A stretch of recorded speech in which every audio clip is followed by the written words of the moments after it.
मुख्यमंत्री पुष्कर सिंह धामी ने अधिकारियों और कर्मचारियों की कार्यशैली को सुधारने की नसीहत दी है। उन्होंने मुख्य सचिव को निर्देश दिए हैं कि सभी अधिकारी कार्यालय में समय पर पहुंचे। इसके लिए उन्हें बायोमेट्रिक हाजिरी की प्रक्रिया शुरू कर दी जाए। गुड गवर्नेंस को लेकर आहूत बैठक में सीएम धामी ने मुख्य सचिव को प्रदेश के सभी सरकारी कार्यालयों में कर्मचारियों की उपस्थिति दर्ज कराने के लिए अविलंब बायोमेट्रिक प्रणाली के सुचारू रूप से अनुपालन के लिए निर्देशित किया है। सीएम धामी ने कहा कि मैं सभी कर्मचारियों से समय पर कार्यालय पहुंचने की अपेक्षा करता हूं। क्योंकि समय की बड़ी महत्ता है और सभी लोगों को, चाहे हमारे सभी कार्मिकों, जो तय समय है उस समय पर सभी को कार्यालय में पहुंचना चाहिए और तय समय तक काम करना चाहिए। उसको लेकर बायोमेट्रिक हो या तय समय सीमा के लिए जो भी मापदंड हो सकते हैं, मैंने आज मुख्य सचिव को निर्देश दिए हैं कि वो इस प्रकार की व्यवस्था पूरे प्रदेश के अंदर लागू करें। मसूरी नगरपालिका परिषद के पर्यटन प्रभारी विनोद कुमार द्वारा महिलाओं के साथ अभद्रता और जौनपुर समाज के लिए अभद्र टिप्पणी करने का मामला आखिरकार शांत हो गया है। बता दें कि विनोद कुमार द्वारा मसूरी कोतवाली में सार्वजनिक रूप से जौनपुर समाज के लोगों से माफी मांगी गई और इस तरीके का व्यवहार दोबारा न करने का भी आश्वासन दिया। इसको लेकर विनोद कुमार द्वारा लिखित माफीनामा देते हुए सोशल मीडिया में अपना माफी मांगते हुए सोशल वीडियो वायरल किया। वहीं इससे पूर्व मसूरी जौनपुर समाज के लोगों द्वारा मसूरी के स्थानीय जनप्रतिनिधियों के नेतृत्व में मसूरी के पिक्चर पैलेस चौक पर जमकर हल्ला बोला और मुख्य चौक पर जाम लगा दिया। जी, जो प्रकरण था उसको समाप्ति पे हम लोग ले गए, क्योंकि पर्यटक परेशान हो रहे थे, जिस कारण से समझौता करना पड़ा। अध्यक्ष आया, अध्यक्ष ने कहा मैं इसको अपने पद से, सब सारे पदों से इसको हटा दिया है, ये किसी पद में नहीं रहेगा और ये जब कल आ जाएगा उसकी आगे की कार्रवाई तब होगी। और इसने सार्वजनिक वहाँ पर माफ़ी मांगी। पहले तो ये मना कर रहा था कि मैंने कुछ नहीं कहा। जब मैं उसको बड़े जोर से हटाया तो उसने कहा कि हाँ मेरे से गलती हो गई, मैंने आपके घर पे आना था और इस तरह से मैं माफ़ी मांगता हूँ। और उसके बाद जो रिकॉर्डिंग करके उसने माफ़ी दी और रिटर्न में एसडीएम ने और कोतवाल ने रिटर्न में माफ़ी उससे दिखवा के दी है।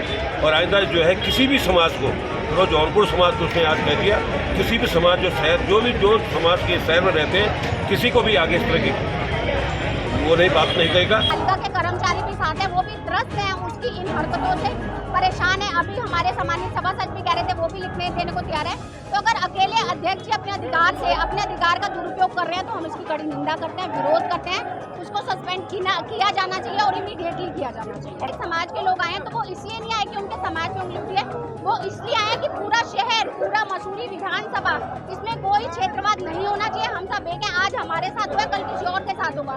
तो इसी क्षेत्रवाद, जातिवाद को हमें खत्म करना और ऐसे बदतमीज लोगों पे, असभ्य लोगों पे कड़ी कार्रवाई होनी चाहिए। उसी को लेकर सारा समाज आज एकजुट हुआ है। राजधानी देहरादून में 4 घंटों में हुई 5 चेन स्नैचिंग की वारदात से पुलिस महकमे में हड़कंप मच गया।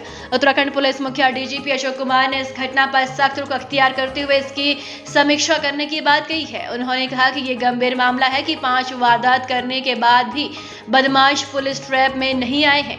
अशोक कुमार ने बताया कि वह इस मामले में अधिकारियों की समीक्षा करेंगे, जिसके बाद अधिकारियों की जिम्मेदारी तय की जाएगी। गंभीर घटना है, हमने इसका संज्ञान लिया है, इसको हर हालत में वर्कआउट कराएंगे और संबंधित अधिकारियों को जिम्मेदार भी ठहराएंगे। सर की मैं आज रिव्यू कर रहा हूँ, शाम 5 बजे बैठक कर रहा हूँ और जो इसके जिम्मेदारी, अगर पुलिस की कहीं भी किसी लेवल पे कोई कमी होगी तो उस पर कार्रवाई। सर लास्ट तो नहीं है कि एक्टिव नहीं थी, मेरे को सुनियोजित कहीं ना कहीं उनका प्लान, सुनियोजित तो ऑब्वियसली कोई एक घटना करने आया तो एक प्लान से आया होगा।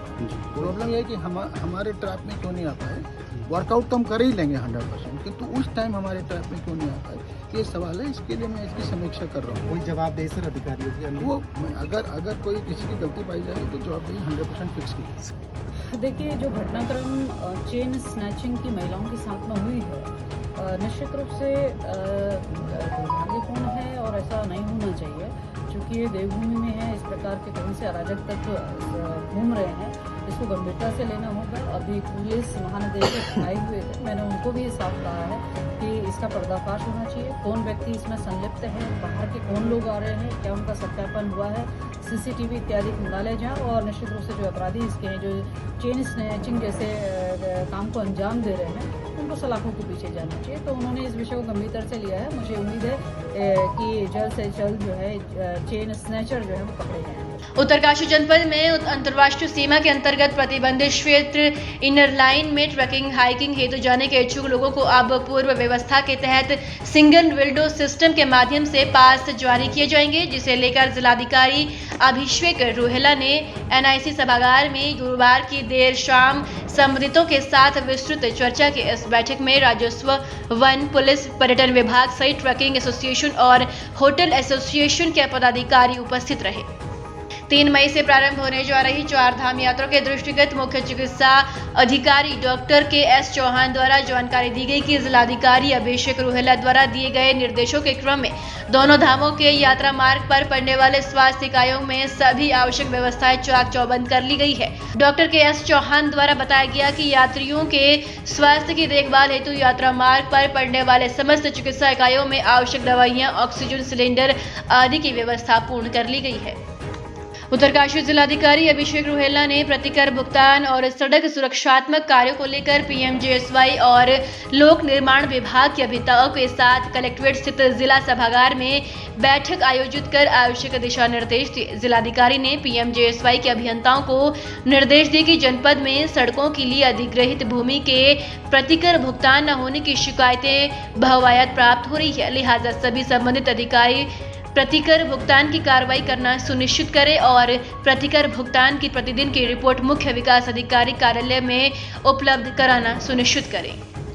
प्रदेश के उच्च शिक्षा मंत्री डॉक्टर धन सिंह रावत ने आज यमकेश्वर विकासखंड के अंतर्गत महायोगी गुरु गोरखनाथ महाविद्यालय विद्यायनी में उत्तर प्रदेश मुख्यमंत्री योगी आदित्यनाथ और उत्तराखंड मुख्यमंत्री पुष्कर सिंह धामी के प्रस्तावित कार्यक्रम की तैयारियों के संबंध में बैठक ली। उन्होंने संबंधित अधिकारियों को समुचित व्यवस्था जल्द पूर्ण करने के निर्देश दिए। इस दौरान उन्होंने कहा कि आयोजित कार्यक्रम में लोगों के लिए बैठने की उचित व्यवस्था करें।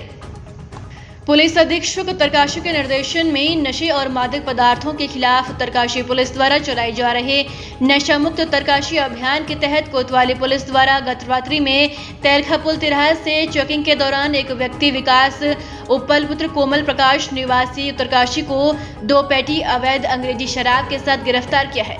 बरामदगी गिरफ्तारी के आधार पर उक्त के खिलाफ कोतवाली उत्तरकाशी पर आबकारी अधिनियम के तहत अभियोग पंजीकृत किया गया है।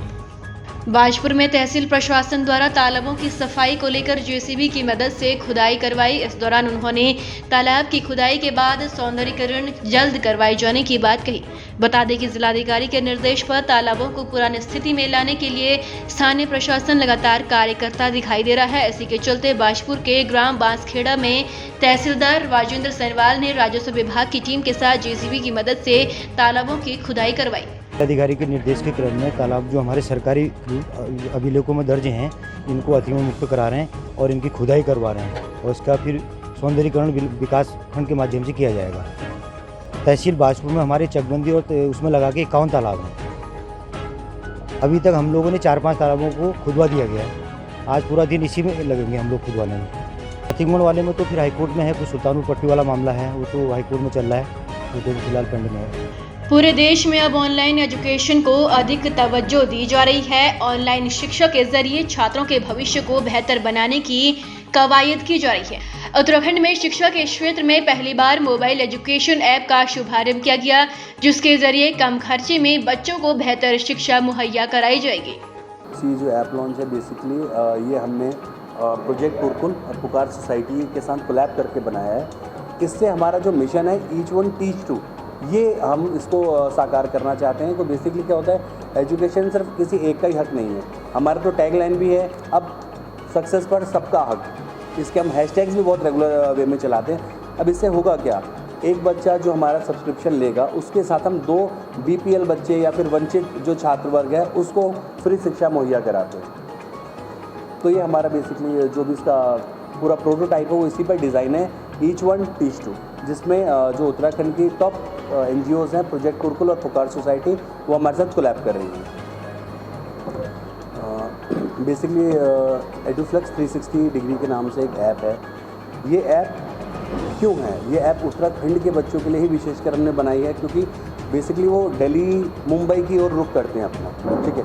अब वही अगर हम क्वालिटी एजुकेशन उनको यहाँ पर ला के देंगे तो ना पलायन होगा, ना उनको घर छोड़ना पड़ेगा, ना पहाड़ छोड़ने पड़ेंगे।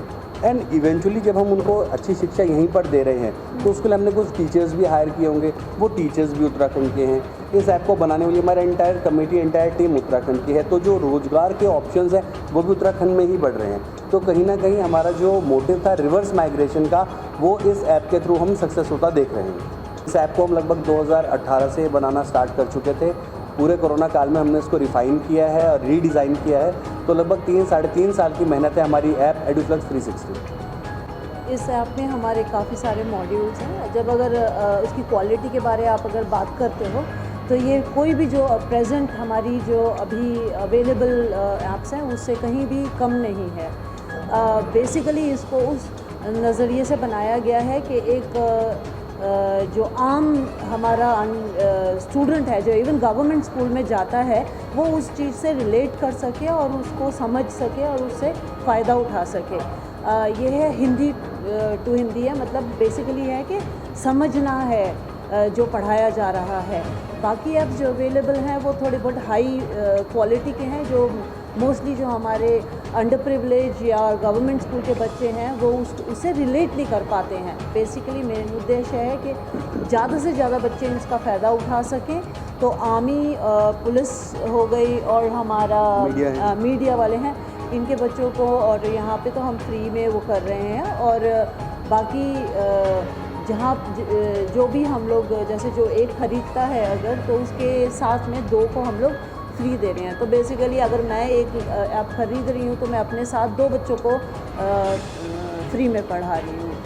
बाजपुर चीनी मिल के पेराई सत्र में आई दिक्कतों की जांच के लिए शुगर फेडरेशन के निर्देश पर 3 सदस्यीय टीम जांच के लिए बाजपुर पहुंची, जहां जांच टीम ने शुरुआती तौर पर किसानों से वार्ता की और किसानों की समस्याओं की जानकारी ली।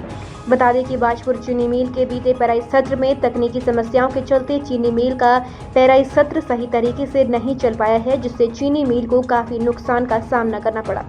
इसी के चलते बाजपुर के किसानों द्वारा चीनी मिल में आई दिक्कतों की जांच की मांग की जा रही थी, जिसके चलते शुगर फेडरेशन ने बाजपुर चीनी मिल की तकनीकी समस्याओं की जांच के लिए 3 सदस्यीय कमेटी का गठन किया। शुगर फेडरेशन ने इस साल जो बाजपुर की शुगर फैक्ट्री है काफी काफ़ी रही है और नहीं चल पाने के कारणों की जाँच के लिए एक कमेटी बनाई है, जिसका मैं अध्यक्ष हूँ। और कमेटी मेरे साथ जो है रिवाला के इंजीनियर साहब हैं और केमिस्ट साहब हैं अच्छा के, तो तीनों कमेटी बनी है और जांच करेंगे कि किस कारण से फैक्ट्री जो है मिल पाई है, कमी कहाँ लग गई है और क्या क्या इसमें समस्या प्रॉब्लम्स आई हैं, उनको लिस्टिंग की जाएगी और उनको जो है रिपोर्ट दी जाएगी फेडरेशन को और डी साहब को, और फिर इसके बाद जो भी इसमें सुधार होगा किया जाएगा। इसमें बताया आपसे कि हर एक एंगल दिखाया जाएगा, किस पॉइंट में कमी रही है। उसमें बॉयलर बेसिक पार्ट है, मिल का भी है, बॉयलर का भी है, बॉइलिंग हाउस का भी है, टरबाइन का भी इशू है, चीज़ें रहती हैं। तो सारे किस एंगल कमी रही है वो टेक्निकल एक्सपर्ट लोग मेरे पास हैं, इंजीनियर विभाग से भी मेरे पास इंजीनियर साहब हैं और फिर केमिस्ट साहब हैं, उन सभी का हर पॉइंट दिखाया जाएगा उस जाँच में, उसकी रिपोर्ट दी जाएगी एम डी साहब। सर बाजपुर की है, बाजपुर के संबंध में जो है वो की जा रही है, तो समस्याएँ काफ़ी देर बाद दिखते हैं।